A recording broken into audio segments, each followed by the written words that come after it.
Coucou! Tiens, ça me fait penser que sur YouTube, les youtubeurs ont souvent une petite phrase d'accroche comme ça pour démarrer et je me demandais ce que ça pourrait être pour moi. Si vous avez des idées, je les prends, mettez-les en commentaire. Bon, aujourd'hui j'ai mis une grosse écharpe et mes mitaines parce que je suis très frileuse et que dehors il fait très froid. Je vais vous montrer ça en fait, parce que je suis devant ma fenêtre de bureau. Je sais pas si vous voyez comment à 11 heures, c'est encore tout blanc. C'est assez rare quand même en Bretagne. Allez, je vais prendre une chaise et je vais m'installer avec toi. Bon, j'ai eu quelques réponses à ma question, mais moi j'ai bien envie de dire tu, donc tu me diras. Alors,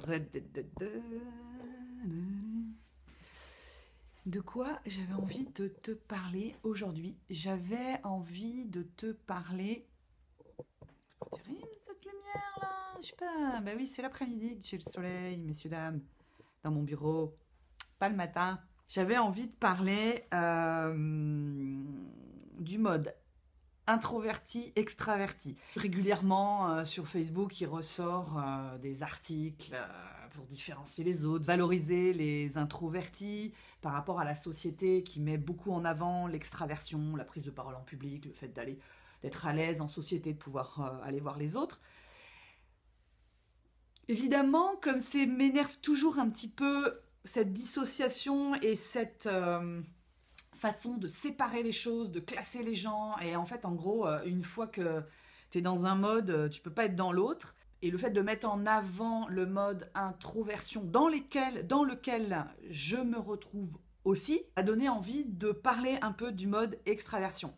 Pas pour les opposer, mais pour montrer que c'est pas si net que ça, et pour donner une définition plus subtile.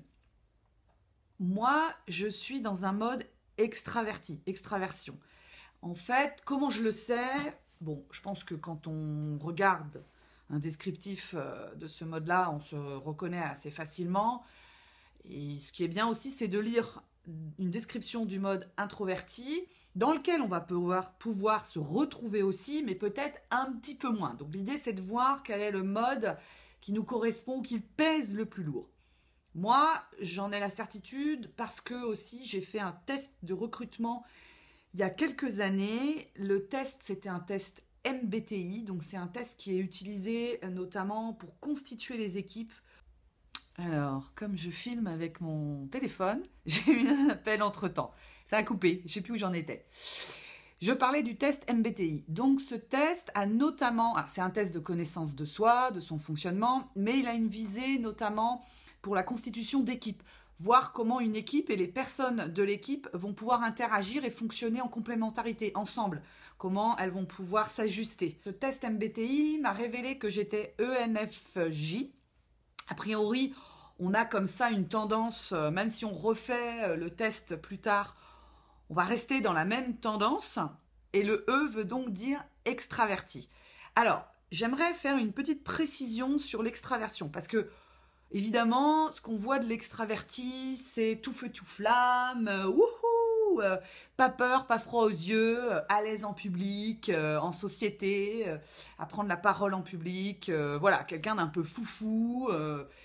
Alors, c'est vrai en partie et complètement faux. Par exemple, moi, je ne suis pas méga à l'aise à aller vers les gens. Ça peut paraître bizarre. Une fois que le contact est passé, il n'y a pas trop de soucis, je me sens à l'aise avec les gens, quoique. Mais la mise en contact, le fait d'aller vers les gens, par exemple à une soirée, un networking, c'est pas trop mon dada. Ça me demande quand même un effort pour aller vers. C'est comme ça. Moi, je suis plutôt du genre à rester en retrait et à observer... je vais enlever mes mitaines là, j'ai un peu chaud. À observer ce qui se passe. J'aime bien en fait observer les scènes sociales. Bon, bref, je voudrais un petit peu rétablir la nuance sur l'extraversion. L'extraversion, ça veut dire quoi? C'est le mode de ressourcement d'énergie en fait. C'est-à-dire que les extravertis vont repuiser leur énergie au contact des autres. ça ne veut pas dire qu'on n'a pas besoin de mode off en solitude et avec soi. Moi, j'en ai régulièrement besoin. J'adore être toute seule, j'adore être dans le calme.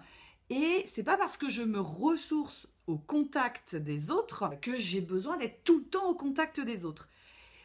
La nuance, elle vient aussi de cette notion de calme.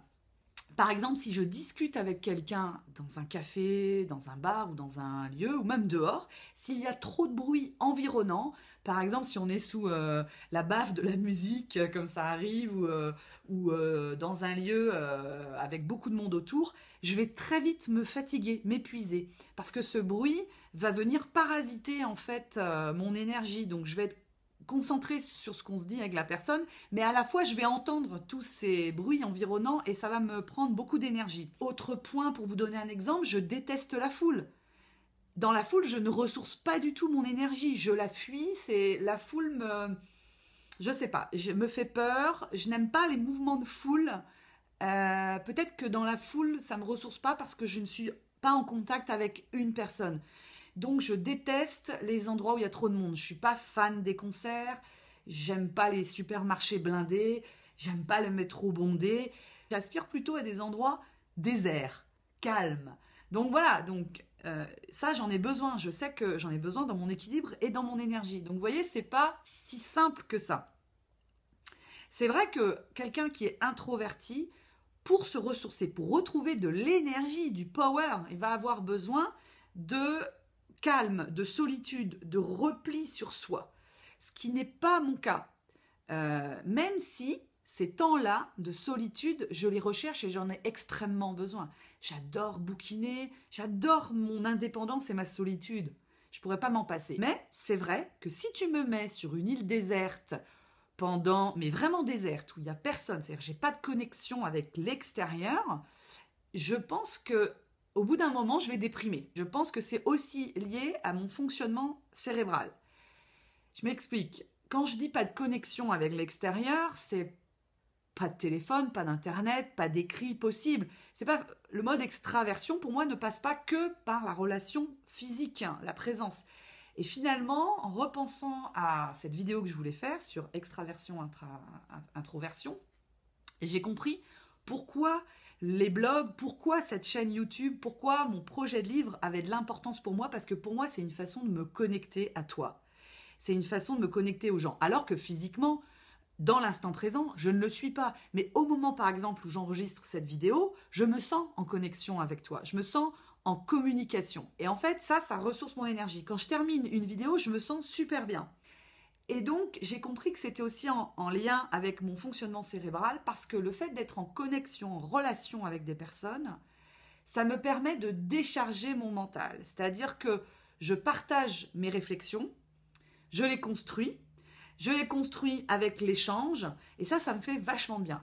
Le fait de rester en solitaire dans ma bulle, dans mes réflexions, il y a un moment où mon cerveau tourne en boucle. C'est-à-dire que c'est comme si je m'auto-saturais, j'étouffais, je manquais d'oxygène, j'étouffais dans mes réflexions. Le fait de pouvoir échanger avec d'autres, pas forcément d'échanger sur mes réflexions, parce qu'après, moi, je vais faire des connexions beaucoup plus tard, dans la nuit, enfin, les connexions vont se faire, mais le fait de pouvoir échanger, ça me permet d'avoir cette bouffée d'oxygène, de pouvoir sortir un peu de mon mental qui tourne en boucle et qui parfois m'envoie des réflexions épuisantes. Et voilà, et donc c'est vraiment mon oxygène. C'est mon oxygène et c'est aussi ma source d'énergie. C'est comme une pile ou une batterie. Quand je vais pas bien, c'est vrai qu'on peut avoir tendance quand on va pas bien à rester seul.